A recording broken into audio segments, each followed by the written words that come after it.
Welcome, everybody. Glad you're with us for our final program of the year. Of course, we've got 3 wonderful programs coming up in the new year, and I just wanted to kind of mention a couple of those. First, in January, on January 26th, we have Professor Claire Strom from Rollins College, who's going to be talking about violence and the cattle frontier in Florida in the early 20th century. And then on February 16th next year, we have a gentleman by the name of Rick Norcross, who is a professional musician who actually went here in the early 60s. And he had quite an interesting time here, and he's had quite an interesting career and has performed all over the country, all over the world. He has a special kind of music. It's a kind of cross between New Hampshire and Western swing, if that makes any sense. Anyway, you can expect kind of an eclectic evening. He'll talk about what it was like here in the music scene in the early 1960s. Of course, Graham Parsons was in that crowd. Bobby Braddock, all of the wonderful music activities here in Polk County during the 1960s. He was a part of that. And then he went to Tampa and did some other exciting things before he developed his professional music career. And then finally, in March, we're really excited to have Bob Keeling back with us, who's written a wonderful book, and it will be out. He guaranteed it will be out right before he gets here. It's called Good Day Sunshine. And that phrase should kind of ring a bell. Beatles, right? And it's basically a book about the Beatles in Florida when they came in 1964, I believe, in their time in Miami and Jacksonville, performing before the first desegregated rock concert in Florida, or in the South. It's an amazing story. Bob, of course, is a journalist, and he interviewed many people who were involved with their visit here, which was brief but very important for their jumping off to their American fame and world fame. Anyway, tonight we're going to be exploring that same time frame, basically, and I'm very proud to be able to welcome an individual who I first learned about from my colleague Jose Garcia. Many of you know Dr. Jose Garcia and his wonderful book, Voices of Mariel. Is there anybody in this group that doesn't have a copy of Voices of Mariel? It's been out about 3 or 4 years. If you don't have a copy of this great book, it's an oral history of the Mariel boat lift folks, and it's a tremendously wonderful book. And of course, he also did a film. And what I want to do is basically just hand it over to my colleague, Jose Garcia, who is one of my best colleagues and a person who has helped really make this event tonight available or possible. Jose? Thank you. I have to tell you that I'll probably have a headache tonight because of that introduction. You know, I feel so much bigger. I even feel taller. But the book that you're going to hear about tonight is a book that I learned about 2 or 3 years ago before it was published by the University Press of Florida. And I was really impressed, not just with the substance that was in the book, the stories that were being told in the book. I was really impressed because of the fact that so much work went into that book, so much traveling. What an incredible effort to get this story of the Cuban immigrants that arrived in the U.S., the first wave of Cuban immigrants that arrived in the 60s and 70s. This is a legacy that I really think needs to be preserved, and to have somebody who's not Cuban recording those stories and putting them in a book and sharing them with the rest of the world, to me is, I don't know how to express my gratitude. So the book that you're going to hear about tonight is, in my opinion, probably one of the best books that I have personally read related to the first wave of Cuban immigrants. Having said that, I want to go ahead and do a quick introduction to Mr. Powell. Mr. Powell is a graduate of the University of Texas at Austin. and the Columbia Journalism School. Mr. Powell began his professional life as a reporter for the Associated Press in New York, Miami, and Tallahassee. After earning a law degree from Florida State University, he practiced law for 30 years. In his work and through civic organizations, he met many Cuban Americans and was moved by the stories of their lives. Powell began recording interviews about their memories in 2016, first in Florida and then elsewhere. 90 Miles and a Lifetime Away, Memories of Early Cuban Exiles, published in 2022, sets the scene for the story of 600,000 Cubans who came to this country in the 15 years after Fidel Castro assumed power in 1959. It offers historical background that illuminates a pivotal period in the context of the Cold War and shows how the U.S. government's Cuban Refugee Assistance Program had far-reaching effects on refugee policy, bilingual education, and child welfare programs. David and his wife, Vicki, live in Tallahassee. And now it is my honor to present Mr. Powell.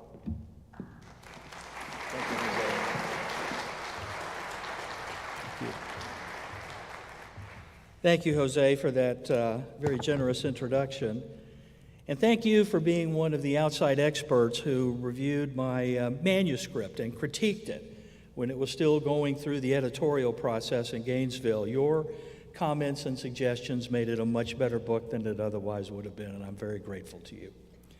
I'm so pleased to be participating in a program sponsored by the Lawton Chiles Center for Florida History, because I knew Lawton Chiles. As a reporter, I covered him when he was a senator. As a lawyer, I was privileged to play a very small role in his administration as governor during his first term. So being invited here by the center named in his honor in his hometown means a lot to me. Thank you.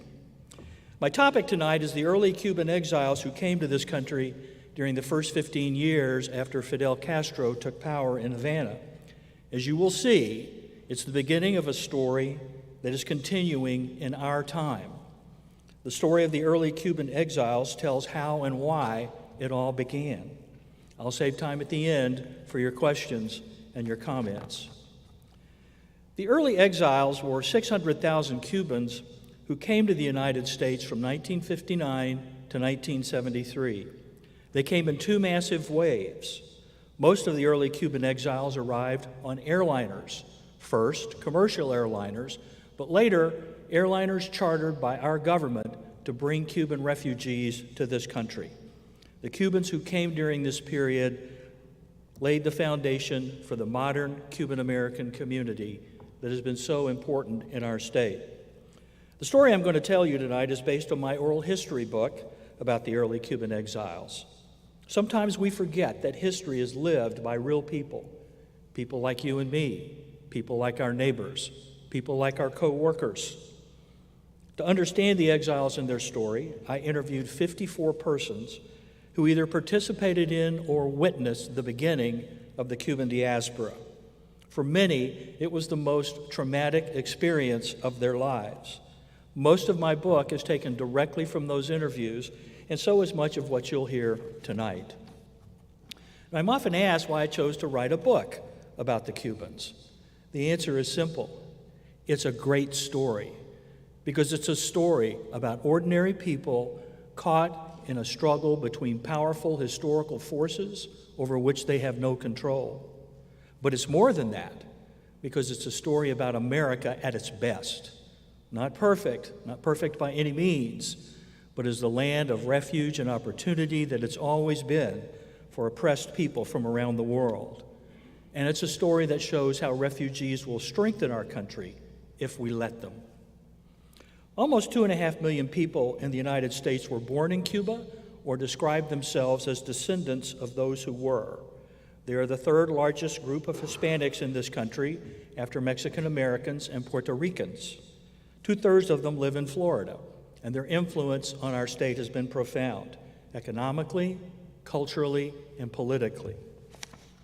Cuba and the U.S. have a long and complicated history. Americans have always coveted the island. For example, President Thomas Jefferson tried to buy Cuba from Spain in 1808, but he was turned down. During 3 wars of national liberation in the 19th century, Cubans created exile communities in Key West, Tampa, and New York. Just as Cuban rebels were on the verge of defeating the Spanish army in 1898, the U.S. invaded and took control of the island. Our army occupied Cuba until 1902, creating much resentment among the Cubans. This was our government's first attempt at nation building overseas. The U.S. installed major public works, roads, bridges, power plants, schools, water systems, and sanitation projects. This slide shows the water system plan for Havana, designed by the U.S. Army Corps of Engineers. After occupation authorities changed Cuba's land ownership system, American investors bought 60% of rural lands. American corporations set up operations on the island. American expatriates created farming communities. My narrator, Dick Morales of Jacksonville, says, the business and professional classes in Cuba were very Americanized, not the political classes. Cuba was almost like an American state. Cuba had a tumultuous 50 years as a republic, with lots of government corruption and many political upheavals.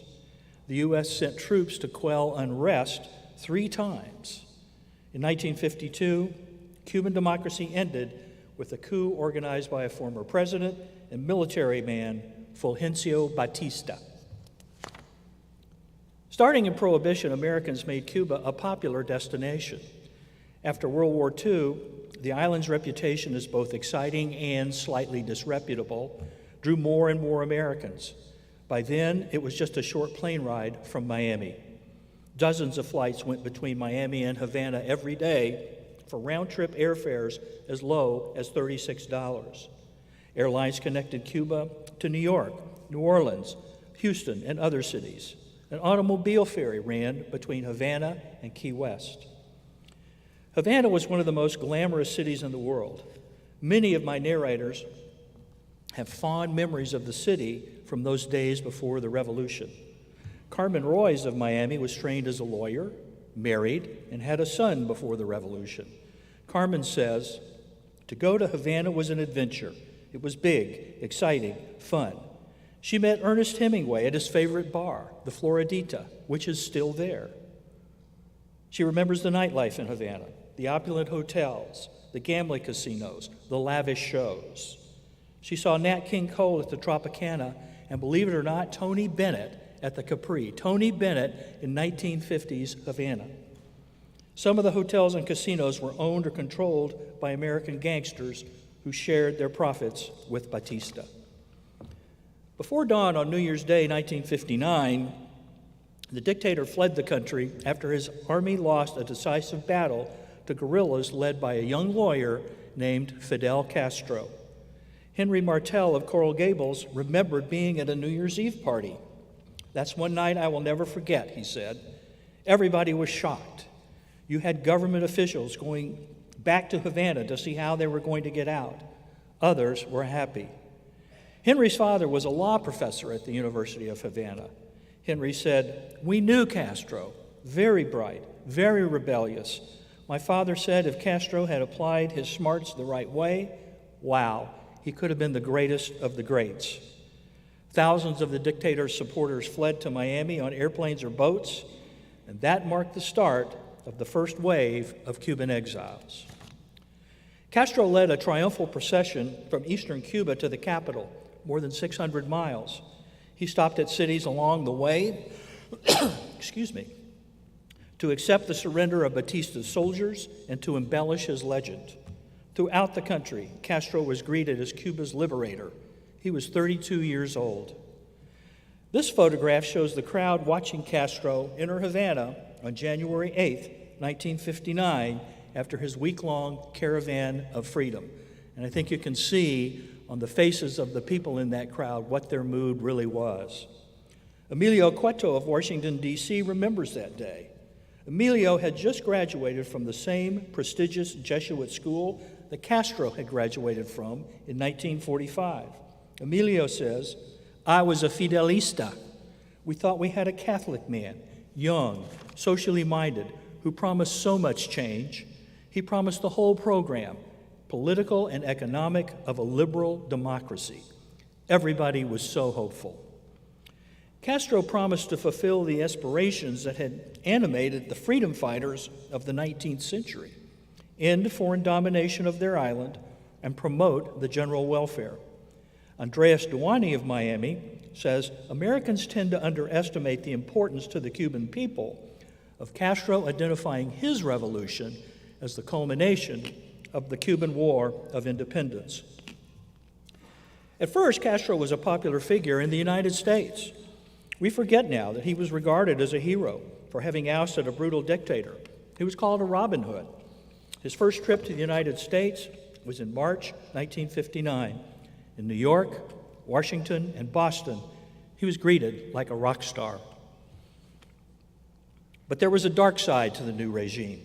It set up military tribunals for summary trials of the dictator's supporters, who were called Batistianos. Hundreds died before firing squads, even though the death penalty was prohibited by the Cuban Constitution that Castro had promised to reinstate, but never did. He said he was not interested in personal power, but he made himself the central figure of the new order. Deanna Sawaya Crane of Tallahassee remembers the sound of firing squads echoing through the streets of Havana. She says, "I remember my sister and I being on the balcony of the apartment and hearing shots. As kids, we didn't know what was going on. My mother did, of course. She said, 'Get back in the house, get off the balcony.' Some of my narrators remember watching executions televised live in Havana." In mid-1959, the regime began to confiscate land from large landowners and redistribute it to peasants and cooperatives. Much of that land was owned by foreigners. For example, 4 American sugar companies owned 1.6 million acres that was expropriated. The regime confiscated large cattle ranches owned by the King Ranch of Texas and Likes Brothers of Tampa. The regime promised to pay for that land, but it never did. Then the regime expropriated foreign businesses, like American and Canadian-owned banks and mining companies. And it nationalized Cuban companies, including marquee brands like Bacardi. It did so even though the owners of some of those companies, like the Bacardi family, had given Castro large sums of money to support his insurrection against Batista. President Eisenhower concluded that Castro was hostile to the United States, so he declared a trade embargo. He also authorized secret plans to force regime change in Cuba. Upper and middle-class Cubans began to leave. Many had gone to school in the United States or had worked for American companies, and many had supported Castro's insurrection against the dictator. Historically, Cuba had seen small numbers of dissidents enter exile, usually here in Florida. They would wait until there was a shift in power in Havana, and then they'd go home. But it was nothing like the masses that left now. To leave, you had to get the regime's permission in the form of an exit permit. So many people began to leave that the regime required anyone applying for an exit permit to provide an inventory of their property and belongings. If they didn't return within a month, everything was taken. Because the regime controlled more and more employment as the expropriations continued, many of those who applied for an exit permit lost their jobs. Mike Collazo of Tampa remembers his father being fired from his job as a clerk in a hardware store after he put in papers for his family to leave in 1960. Mike's father supported the family with menial jobs that paid under the table until they got out in 1967. When they got to the Havana airport, those leaving entered a glass-enclosed security area called La Pecera, the fishbowl. They were inside the fishbowl looking out, and their family and friends were outside looking in. Their suitcases were searched, and many had items confiscated like watches and jewelry. They were physically searched. Maria Laurencio of Coral Gables remembers that she, her mother, and her grandmother were subjected to body cavity searches. Passage through the fishbowl was widely regarded as the most degrading part of leaving Cuba. Most Cubans were allowed to take only a few changes of clothes and a little pocket money when they left. Many thought they would be gone for a few months or a year because they expected the U.S. to overthrow Castro. Adolfo Enriquez of Key Biscayne says, "We took some of our personal belongings to my grandmother's house for safekeeping, my mom's silver, china, things like that. In my parents' minds, this wasn't going to last long." As the crisis deepened, ship and air travel to the United States gradually ended, except for airplanes between Miami and Havana. Commercial airliners went to Havana empty. They came back packed. At its peak, the first wave brought 1,800 Cubans to Miami each week. Many Cuban Americans still remember the exact date they arrived in this country, and some of them call it my second birthday. To get into this country, a Cuban needed a visa from the American Embassy in Havana. This image shows the passport for my narrator, Eloisa Echezabal of Miami. Another narrator, Luis Cruz Azaceta of New Orleans, remembers standing in line at the embassy for 3 days. His relatives took turns holding his place in line. Those waiting for U.S. visas were harassed by Cuban officials, and Luis remembers being heckled by the regime's supporters. Those lines lasted until Washington cut diplomatic relations with Havana in January 1961. After diplomatic relations ended, no visas were issued on the island. So the State Department began issuing visa waivers that allowed Cubans into the U.S. without a visa. The waivers were distributed on the island to intermediaries like the airlines, the Catholic Church, and Western embassies. Cubans arriving in Miami were allowed into the U.S. on parole. Their passports were stamped indefinite voluntary departure because everyone expected Castro to fall and the exiles to go home. Most exiles arrived almost destitute, so their initial experience in the United States was one of struggle. Professionals like doctors and lawyers couldn't practice because they didn't have licenses. They took any jobs they could get as waiters, dishwashers, or selling door to door. Pedro Freire of Miami remembers how his extended family ended up in a large house that had once been a boarding house. 21 people lived there. Now in Havana, they had lived in a family compound with 4 homes on an entire city block. They had servants, cooks, and chauffeurs. They owned a vacation home at the beach. They had a small yacht. As Pedro says, it was a very nice life. In Miami, they didn't have enough utensils for the family to eat together in one sitting. So they ate in 2 shifts. After your shift, you washed the dishes and the utensils for the next shift. Al Cardenas of Coral Gables remembers a constant stream of relatives and friends coming from Cuba. For months, they would stay with Al's family until they got a place of their own. Al says, "I never slept in my own bed until I went to college. I always slept on the living room sofa." This doubling up in a single house or apartment was very common among exile families. When President Kennedy took office in January 1961, Cuba was an urgent issue. He created the most generous refugee assistance program in history. His motivation was simple. This was the Cold War, and he wanted to show that liberal democracy and a free market economy were superior to totalitarian communism. Cubans had to register for the program to receive its benefits, and 70% of them did. From 1962 to 1974, they registered in a 17-story building on Miami's waterfront that became known as Freedom Tower. Jose Valiente of Tampa says, "It was like Ellis Island, rows of Cubans arriving every day, standing in line, waiting your turn to be called. Freedom Tower is the building most identified with the Cuban exile experience, and it's now a national landmark." What kind of services did the Cuban Refugee Program provide? For those who met need standards, it provided subsistence income, with monthly checks of $100 for a family. It offered free medical and dental care for refugees. It paid for ambulances and hospitalization. It even paid burial expenses.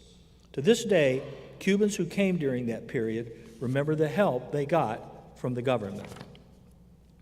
The program distributed surplus food for those who needed it. Terry Garcia of Miami remembers going to Freedom Tower to pick up their monthly food parcels with cans of Spam and packages of Velveeta cheese. This photograph shows food distribution at Freedom Tower. Maria Laurencio of Coral Gables says, "I remember having to eat Spam. Oh my God, that was horrible. Spam breaded, Spam fried, Spam mashed. I swore to myself I would never eat Spam again for the rest of my life." Language was a big issue because only 1 in 4 exiles spoke serviceable English. So the government offered English language classes. The language barrier was a big challenge for Miami schools because so many refugee children enrolled in them. Not only did the government give Miami schools subsidies to educate refugee children, but it and the Ford Foundation made grants to start the nation's first bilingual education program. That program became a model for bilingual education throughout the country. The refugee program resettled Cuban families where an employer provided a job. Sometimes the refugees found jobs on their own. Anna Hodges of Houston says her father got a job at the Texas State Mental Hospital in the tiny town of Terrell, which is near Dallas. In Havana, he had been a neuropsychiatrist and had run a psychiatric hospital. In Texas, he got a job as an entry-level clinician. Anna says, "My mother cried the day we pulled into Terrell. We stopped at this 7-Eleven and she just burst into tears. I remember her saying, 'This is worse than a John Wayne movie.'" Anna's father eventually got his medical license validated and became that hospital's director. Over the years, he hired more than 30 Cuban doctors. Cubans were desperate for jobs. Many of them applied for unskilled jobs and often got them, creating resentment among American citizens who wanted those jobs. That was particularly true in the African American community. Mario Cartaya of Fort Lauderdale tells how his father had been an accountant in Havana, working for Frigidaire in Sylvania. He also owned a store that sold their appliances. But when the family got to this country, Mario's father took a job with a commercial laundry at minimum wage. He washed bed linens and towels during the day, and at night, he delivered clean laundry to hotels in Miami Beach. Angel Castillo's father had been a corporate lawyer in Havana, but he didn't have a license to practice law in Florida. Angel remembers his father selling smoked fish to bars, going door to door and packing coins in those little paper tubes you get at the bank. His mother worked in a commercial laundry. Angel had 2 paper routes. He gave his earnings to his mother to help support the family. He says, "We're all proud of our roles, but this story is so archetypal because it happened to so many people." This is Miami in 1960. Notice there's no I-95. When the Cubans began to arrive, Miami was an aging tourist destination. The massive influx of Cuban refugees had a major impact on the city. Daily newspapers began printing articles in Spanish. Spanish was spoken in grocery stores. Elevators had recorded messages in Spanish. Many locals resented these changes. Cubans of color had the most difficulty. Only a few came because they knew about the Jim Crow laws, including racial segregation here in Florida. This slide shows an official city zoning map for Miami identifying the Coconut Grove Negro District. Modern studies show that by 1960, Miami was the most segregated city in the United States. The few Cubans of color who came felt out of place there. Most of them went to northern cities. Even exiles who appeared to be white felt discrimination. Mary Jean Millar of Coral Gables remembers the hostility of her teachers at Miami High School. She says, "I remember of a lot of animosity from the faculty, not from the student body, but from the faculty. They were all Anglos. Miami was not Havana. Others tell of being denigrated by an ethnic slur that I'm not going to repeat. Eduardo Padron of Miami remembers his first years in the city. He says, "We went to look for apartments. I'll never forget. Apartments had the for rent sign. When we knocked at the door and they saw us, they said, 'It's already rented.' You couldn't go into Burdine's downtown. There I saw a sign that said, 'No Jews, Cubans, or dogs.' I saw a lot of that." One of the most striking discoveries from my interviews was the number of Cuban exiles who were befriended by Jews. Isis Hoffman of Key Biscayne received her architecture degree in Havana. This is a photograph of Isis doing a project while she was in architecture school. After she left Cuba in 1961, she looked for work in New York. Finally, an established architect got her a job with a firm that specialized in designing hospitals. When she asked him why he had helped her, he said, "Because I'm Jewish, and I know what it means to go from place to place looking for work." Isis turned that job into a career as one of New York's leading hospital architects. Carlos Alvarez of Tallahassee came over with his family in 1960. This is his Cuban passport. The family settled in North Miami. His father had been a lawyer in Havana but couldn't practice in this country. Carlos's mother had learned sewing skills while she was in school. So when the family savings began to run low, Carlos's parents decided to set up a small dress shop. They got space in a shopping center after the landlords gave them a break on the rent. That shop supported their family of 6. Carlos says, "Somebody had to take a chance, and it was 2 Jewish guys. A lot of the Jews in Miami at the time, 1960 is not that far from the 1940s. When they saw the Cubans coming, they sensed something they could relate to." In my interviews, I heard stories like these over and over and over. The first wave ended in 1962. By then, the U.S. had failed to overthrow Castro with an invasion by a paramilitary force of exiles at Cuba's Bay of Pigs. The exiles knew they could not return. In 1965, Castro decided to let more disaffected Cubans leave if their relatives in exile came to get them. Initially, about 5,000 Cubans left on boats from the fishing village of Camarioca. Paulina Garcia Orta of Miami was on one of those overloaded boats that crossed to Key West. She says, "I was outside, so I could see everything. The Coast Guard was always behind us. It was breezy and the sea was choppy. You could see whitecaps. When we got into the Gulf Stream, it was a rough sea. We got soaking wet. People cried." This was the start of the second wave of Cuban exiles. President Johnson declared that the U.S. would accept more Cuban refugees, but he wanted to prevent a humanitarian crisis in the Florida Straits. So he offered to charter commercial airliners to create an orderly airlift from Cuba to Miami. Castro agreed and ended the boat lift. That was the beginning of the freedom flights. The goal was family reunification.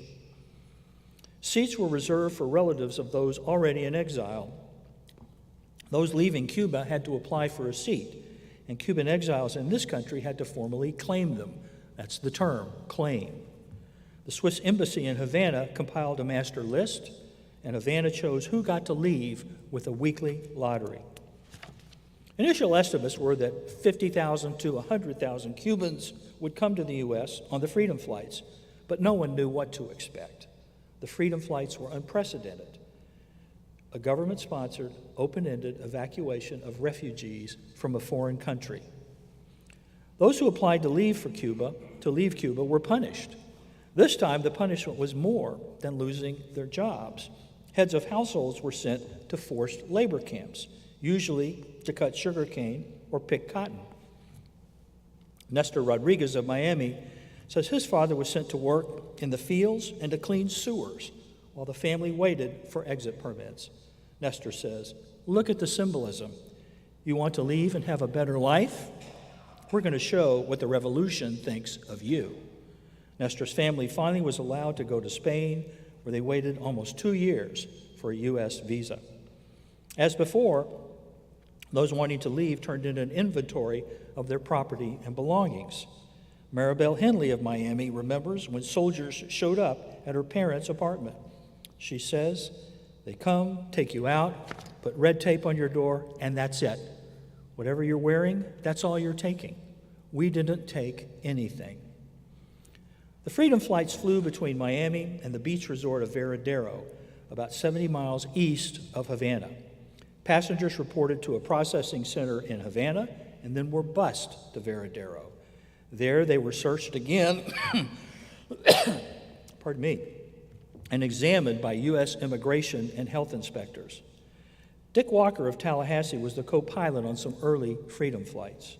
The plane flew from Miami to Veradero every morning with health and immigration inspectors on board. After the inspectors checked in the first group of refugees, the plane took them to Miami while the inspectors checked in the second group. When the plane returned, the second group got on board. So did the inspectors. When Cubans got off the plane in Miami, Dick remembers seeing them kiss the tarmac. Gabriel Castillo of Miami was on one of the first Freedom Flights. He remembers leaving with his grandmother to be reunited with his mother and grandfather in Tampa. He says, "We didn't leave with anything but the clothes we had on. Everybody was happy. People were clapping. They say Spain is our mother country. Hell no, the United States is our mother country." When they got to Miami, there was usually a joyful reunion. Miriam Marquez of Miami Beach remembers going to welcome parties for new arrivals. She says this was very rudimentary. People were just getting their lives together, so you would go to a house or an apartment. They'd have old Cuban songs playing on a record player. They would talk and talk and talk, telling how bad it was. Early estimates were too low. The Freedom Flights lasted more than 7 years, until April 1973, and brought 261,000 more Cuban refugees to the United States. In terms of the number of people transported, the Freedom Flights are believed to have been the largest civilian airlift in history. Here are some of the families who came on the Freedom Flights.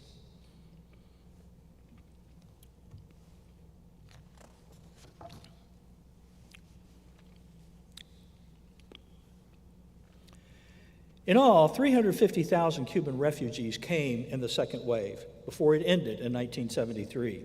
They were not welcomed by everyone. In Miami, politicians and others insisted that the new refugees be sent elsewhere. President Johnson promised that 80% would be resettled within days, and most were resettled where relatives lived. Plus, Johnson showered federal funds on Miami to help the city absorb all the new refugees. In Washington, decision makers continued to favor the Cuban exiles. In 1966, Congress granted Cuban exiles permanent residency, a green card, if they had been in the country legally since January 1st, 1959. For those who had been here for years, Congress cut the wait time to apply for citizenship by as much as 1/2, from 5 years to 2.5 years. The Cuban Refugee Program gave Cubans lots of educational assistance. It paid for refresher courses so Cubans could take licensing exams. At 15 colleges, the government paid for courses to train Cuban professionals to become Spanish teachers. Sylvia Alderman of Tallahassee remembers how her father couldn't practice law in this country, even though he had been a judge on Cuba's Supreme Court. So he retrained as a Spanish teacher and taught at a small college in Nebraska. That's where I grew up, Sylvia says. I began to experience what it was like to be an American, cheering at football games, eating apple pie, being part of the pep club, all the things you do when you're a teenager. If people ask me, where are you from? I tell them, Chadron, Nebraska. The government gave college loans to Cuban young people who met need standards. The loans were modeled on the government's college loan program for citizens, and they became known as Cuban loans. Jose Valiente of Tampa went to the University of South Florida on a Cuban loan. He says that was God sent. I worked. My father paid some, but 99% of my tuition, everything, was paid from the Cuban loan. I graduated in 4 years and paid the loan back with interest. The maximum loan for an undergraduate was $1,000 a year. Now, That doesn't sound like much by today's standards, but in the 1960s and 1970s, that was enough to pay tuition, books, and other expenses at many public universities. More was available for students in professional schools.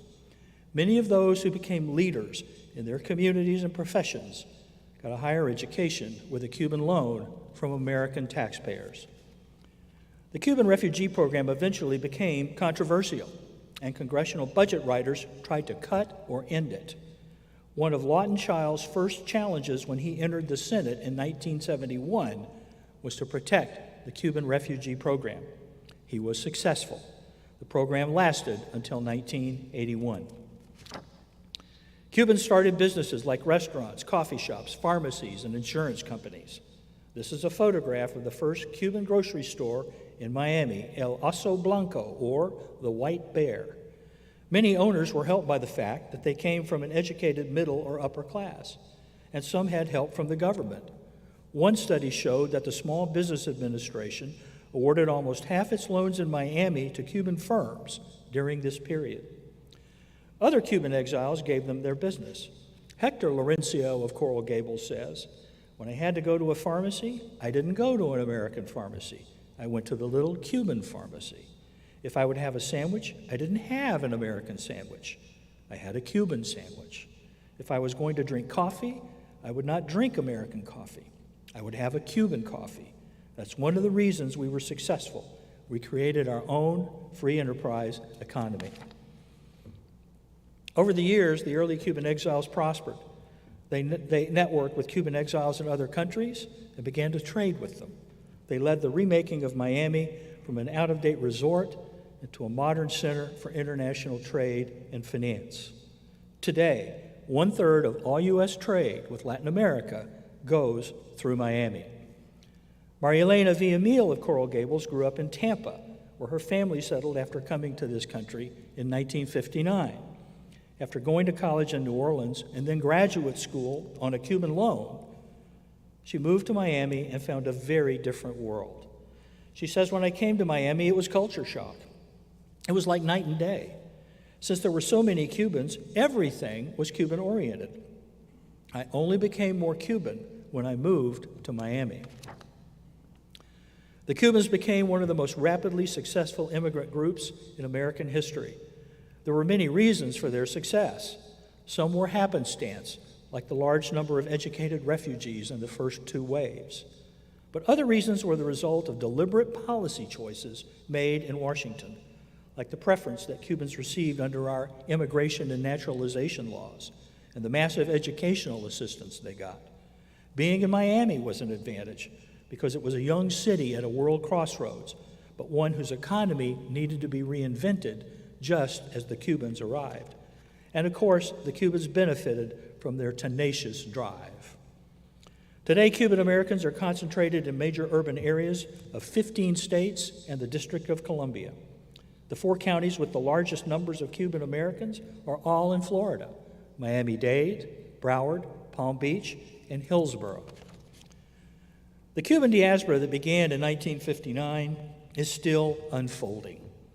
Rather than flying to Miami like the early Cuban exiles, migrants from Cuba today fly to Nicaragua or Panama and come north with other migrants from Latin America and the Caribbean. More than 220,000 Cubans came to the U.S.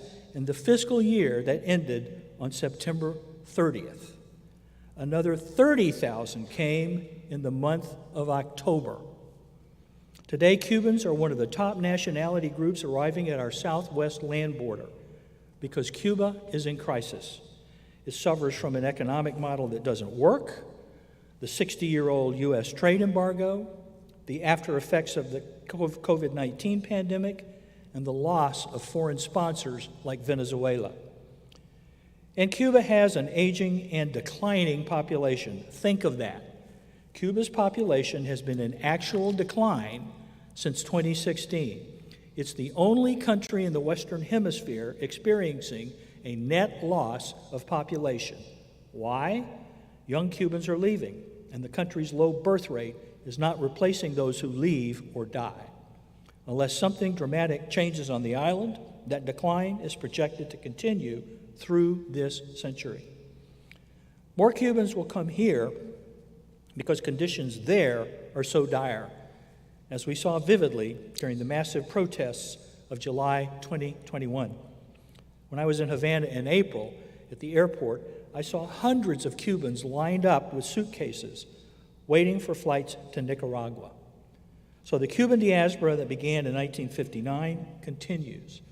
But the story of the early Cuban exiles tells us how and why it all began. I want to close by thanking those who made my work on the project possible. And I want to thank the Lawton Chiles Center for Florida History for the invitation to deliver this talk tonight. And I want to thank all of you for being here. Thank you. We've saved time for your questions or comments. If you have more, you can reach me through my website. And I think Mike is going to be the ringmaster for questions and comments.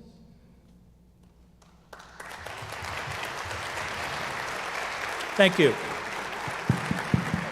There it is. Good.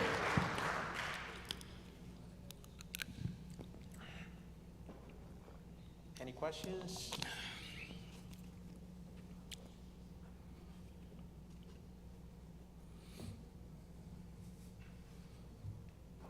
Gentleman over here.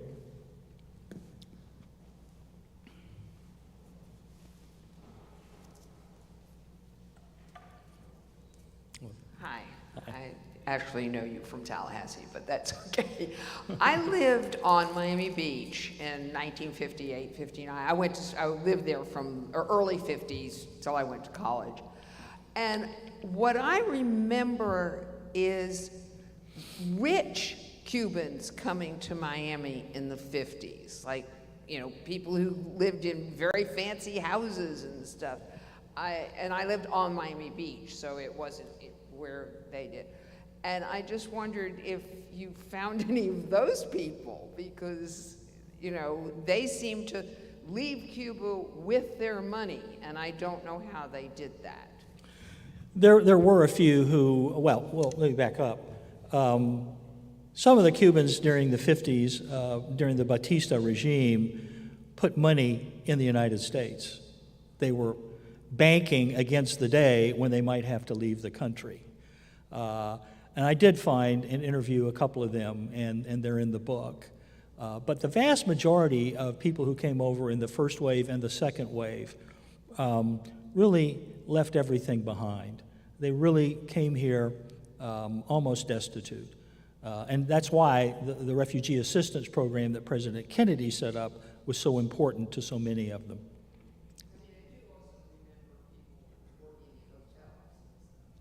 Oh, that's right. Yeah, she said she remembers people working in hotels.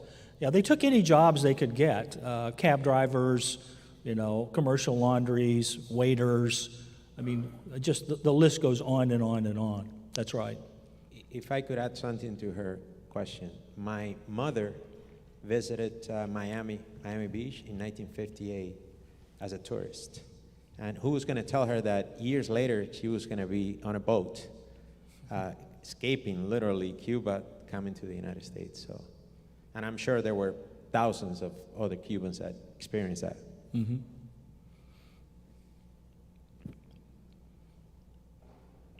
Maybe I didn't understand the figures, but did you say 200,000 Cubans came in 1 year recently?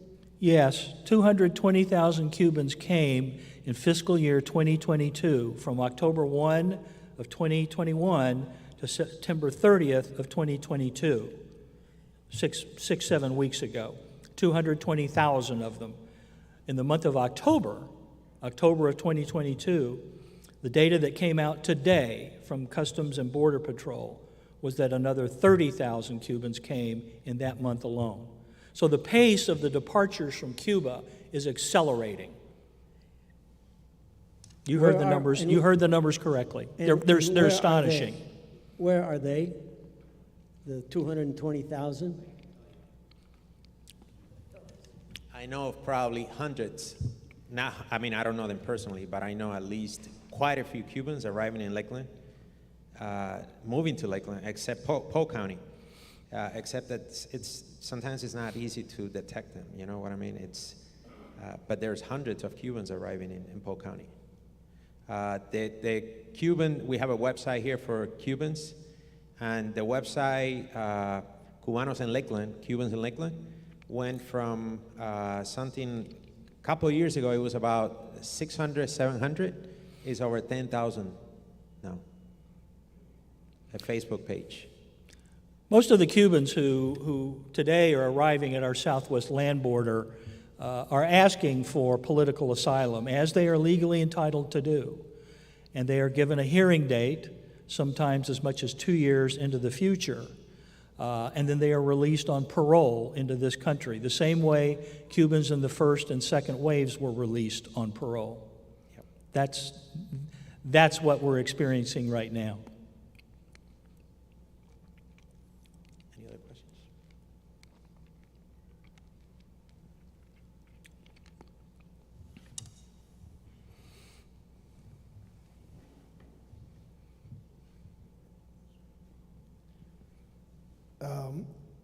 I was wondering, with the exodus of the Venezuelans, what have we learned so far with the Cuban exile that we can learn from and apply to what's happening to the Venezuelans? Well, there's almost as many Venezuelans coming to our southwest land border as there are Cubans. The last time I looked at the numbers, they were very close behind. One of the things that the Cuban Refugee Program influenced was the way our government deals with bona fide refugees, people who are classified as refugees through interviews overseas and then are allowed to come as refugees, and those who get to our border and claim asylum, and if they meet the definition of a political refugee, they are allowed in. Under our refugee law of 1980, people who are classified as legitimate political refugees are entitled to time-limited subsistence income if they need it. They are entitled to medical care under the Medicaid program if they meet the need standards. They are entitled to English language classes. Schools that enroll their children are allowed subsidies from the federal government. So a number of the features of the Cuban Refugee Program that was created by President Kennedy have been carried over, albeit in different form, into the current way we address refugees in this country, whether they're from Cuba or Venezuela or Afghanistan or Somalia or any place else.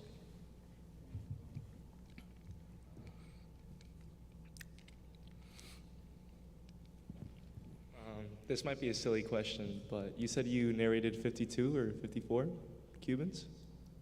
I interviewed 54. Can you tell me your favorite story that you interviewed them with, and which one stuck with you the most? Golly, that's like asking somebody to pick their favorite child. I got to tell you. But I think one of my favorite stories was by a woman I interviewed in Austin, Texas, named Mercedes Vangamir Peña. And she talked about how she and her sister and her mother had moved to a building in Miami Beach when they got to this country, while her stepfather was training for the Bay of Pigs. Her own father had been killed in the insurrection against Batista.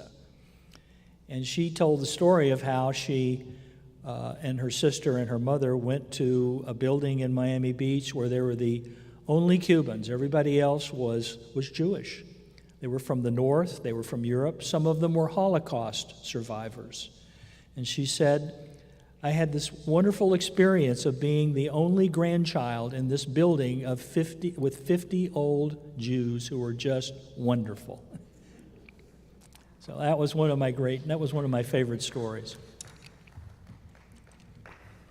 With the great decrease in the Cuban population that you showed us, is there any evidence or is there any effort on the part of the United States to take over Cuba or to somehow integrate Cuba into one of our affiliates and make it part of the United States in some fashion? No. There was in the 19th century. In the 19th century, there were concerted efforts, particularly prior to the Civil War, to annex Cuba. The Southerners realized that it would have been annexed as a slave state. So naturally, Northerners opposed that. But that all ended, and I dare say that today, the last people who want to be part of the United States are a lot of people in Cuba. I mean, they fought a revolution and a war of national liberation in order to achieve, their own independence and to be free from foreign domination. So I don't think there's any realistic prospect of anything like that happening. That said, our government, under the Biden administration, they've been making a number of efforts diplomatically to try to address this massive influx of Cubans that we've been seeing for the last 12 to 14 months. And they have managed to get some reciprocity from the Cuban government. The Cuban government took great exception to some of the decisions that President Trump made towards Cuba back when he was president. For example, they quit allowing the United States to deport Cubans back to the island. Just a couple of weeks ago, the Cuban government said they were prepared to resume accepting deportees from this country. And so that's one way the Biden administration is trying to deal with this massive problem with Cubans at our southwest land border, by making it known that those who do not meet the legal test to be classified as asylees or political refugees will be deported back to the island. In Havana? Oh, they most certainly do. Yeah, and it's a very brutal government. I mean, they have taken very strong measures against the dissidents who demonstrated in the streets in July of 2021. There have been very systematic human rights abuses, which frankly has been the case with the Cuban government from its inception in 1959.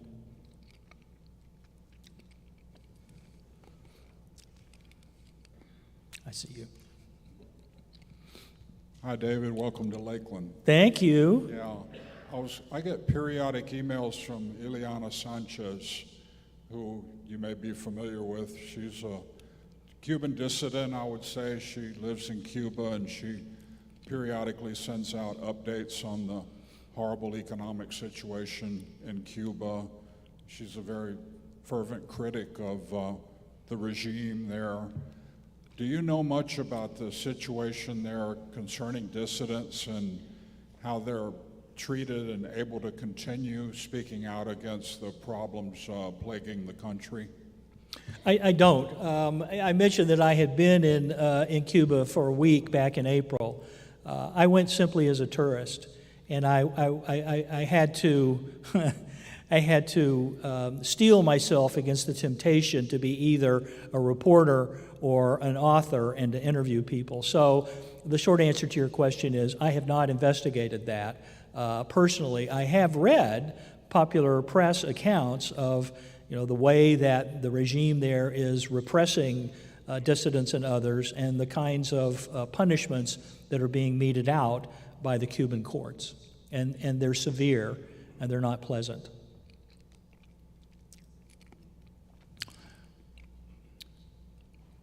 Okay. Oh, okay. I'll come back to you in a minute. Hi, so Cubans have a very high voter turnout now, and I was wondering, why do you think that Cuban immigrants resonate more with the Republican Party? I'm sorry, I didn't catch that quite. Could you speak up a little, please? Oh, yeah, sure. I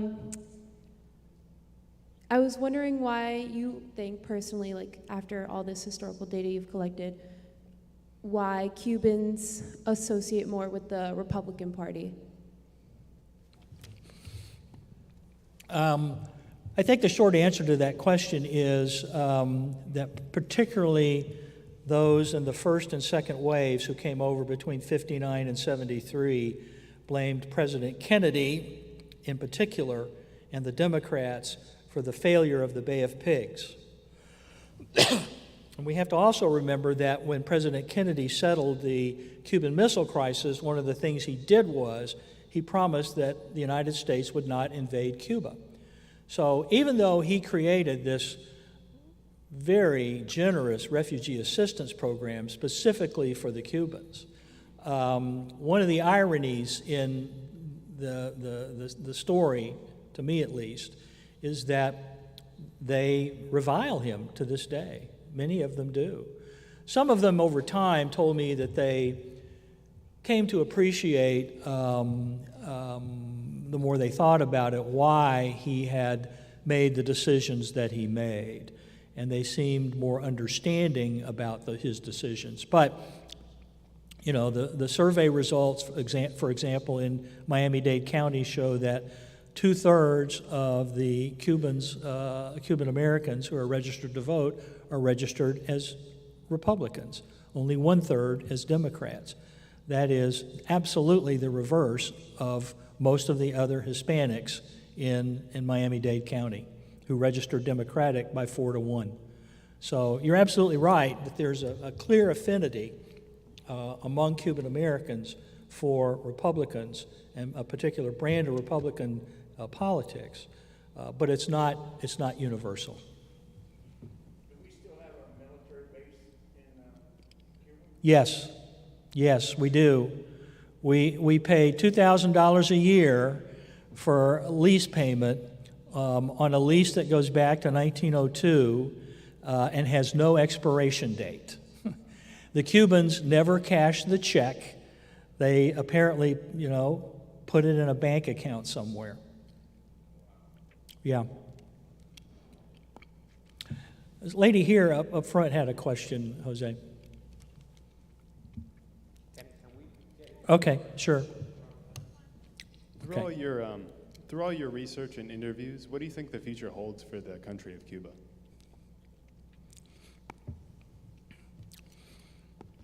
I don't see much prospect for change, dramatic change, let me put it that way. I think some kind of incremental change is possible. I think one of the great potential change agents is the fledgling private sector that Cubans have been trying to create for quite some time now. And it's waxed and it's waned, and they've had some success and they've not had some success, and there's some things that have not been a success. One of the most interesting things the Biden administration did a couple of weeks ago was they authorized something called donative remittances.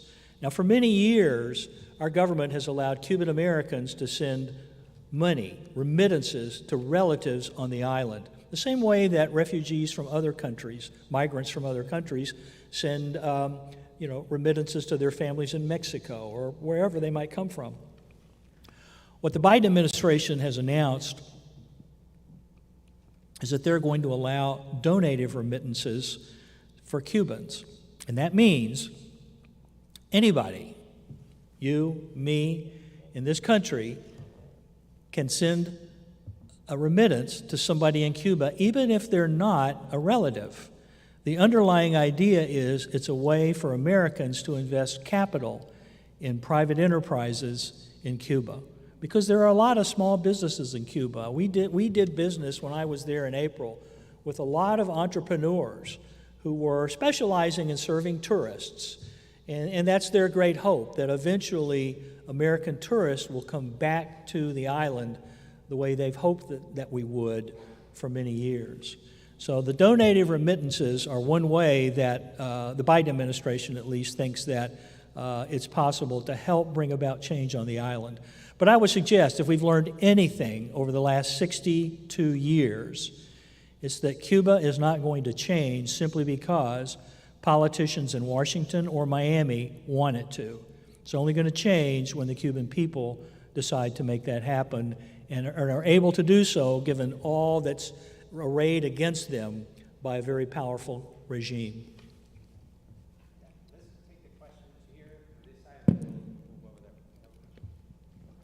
Thank you. During your interviews, did you by chance pose any questions along the lines of what were the reasons or reason that the folks left the country? And if that question was posed, was there any commonality amongst all the interviews? Yes, I did. It was a pretty frequent question, actually. And the answer, to generalize, the answer generally was that families, particularly in the middle and upper classes, simply did not want to live in a country that was becoming a totalitarian dictatorship. They were particularly concerned about what the Castro regime was doing to the Catholic Church in particular, but religion in general. They took over the private schools, the regime did, in 1961. And for many families, I mean, that was what precipitated their decision to leave, was that their children's parochial school had been closed. It was very important to remember that in those days, before the revolution, 1 out of 3 children in a school in Cuba went to a private school, typically parochial, but not always. Some were coeducational, some were not. But the closing of the taking over of the schools by the Castro regime was a major precipitating factor in families' decisions either to leave altogether or to send their children to the United States until the parents were able to join them. Hi, I just had a quick question. It's kind of a little bit further back to what you were talking about before, but it kind of goes with what do you know any any information about the filtering process of Cuban refugees coming to America and like what makes them not able to have the political asylum here? Am I wording it correctly? Yeah, our refugee law basically says that if someone can demonstrate a credible fear that they will be persecuted for their religious beliefs, their political beliefs, or their membership in a particular group, if they are returned to their home country, then they are entitled to asylum in this country. The problem that many migrants to this country have, whether they're Cuban or something else, is their real motivation is economic. They're coming because they want the economic opportunity to work in this country, to make money, and in many cases to send money back to their families in Cuba, in Mexico, wherever. So that's the big hurdle that Cubans and everyone else who's showing up on our borders and is asking for asylum faces. They've got to prove to an administrative law judge that they're got a credible fear of persecution rather than they're here because of the economic necessity that they feel because of the dire circumstances at home. So I wanted to ask a question. You mentioned earlier about the unaccompanied minors who came in like Operation Peter Pan, Pedro Pan. Did you interview anybody who was a part of that? Oh, I did, yes.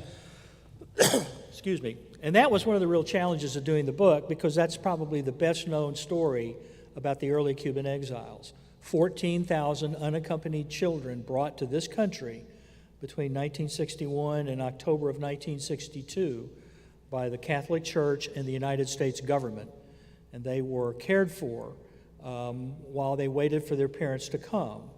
The tragedy was that in October of 1962, when the Cuban Missile Crisis began, all travel between the two countries was halted. And so parents who had been waiting to get out were stranded, and children who had gotten out in advance and had been placed in group homes or foster homes or institutions while they waited for their parents were also stranded in this country. When the freedom flights began in 1965, the highest priority was on reuniting those families. In 1965, 5,000 of the Pedro Pans were still in institutional settings or in foster homes in this country. And in the first 6 months, 90% of them were reunited with their parents. So that was one of the reasons that the freedom flights were set up in the way that they were. So yeah, they tell amazing stories, those who are in Operation Pedro Pan. What's not as well known is that there were a lot of children who came over unaccompanied by their parents outside the auspices of Operation Pedro Pan. Their parents just put them on an airplane and, gave them a phone number to call when they got in Miami.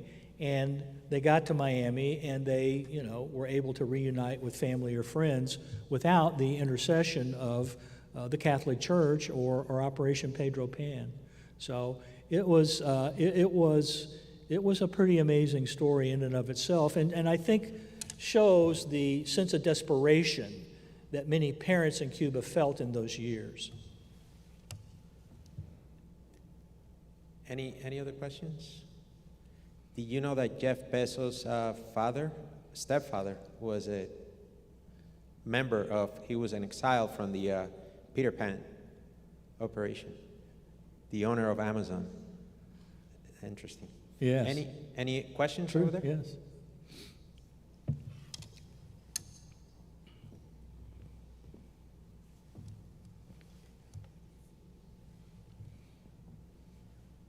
Hi. What are some of the modern day needs or things that need to be improved on for refugees that are coming into this country? Like some difficulties that they're facing that maybe American citizens should be aware of. Some difficulties that they're facing with coming into the country and settling down and. Well, that's a good question. I would say that we learned a lot from the experience that we had with the Cubans. I think, quite frankly, the most important things we can do to deal with the refugee problems that we keep experiencing are to try to figure out ways to help improve conditions in their home countries so they don't feel the need to come here. And that's certainly been something that the government's been trying to do in Central America and some of those countries. And so I think that would be an important thing to do. Obviously, we're limited in what we could do in the case of Cuba because of the estranged relationship between the two governments. In terms of the refugees who get here, I think we just need to appreciate that they're looking for a better life. They are here for very legitimate reasons. And the things that we can do through civic organizations and churches and neighborhood groups are very important things to do to help them adjust to life in this country. Okay, I want to thank you for your presentations, and Thank I you, want Jose. to commend you again for. Thank you. Thanks very much. Not only you wrote an amazing book, but it is impressive to see how well you keep up with Cuban politics. I mean, a lot of the info that you're providing here now is info from the last month and a half, 2 months. So I think that's great. With Christmas coming up, guys, he has books out there.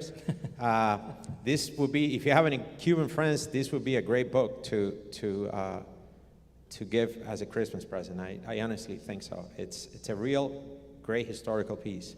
So he'll be out there, right? Mr. Powell will be out there for a while if you want to have a book signed. So thank you for coming. Thank you. Thanks, everybody.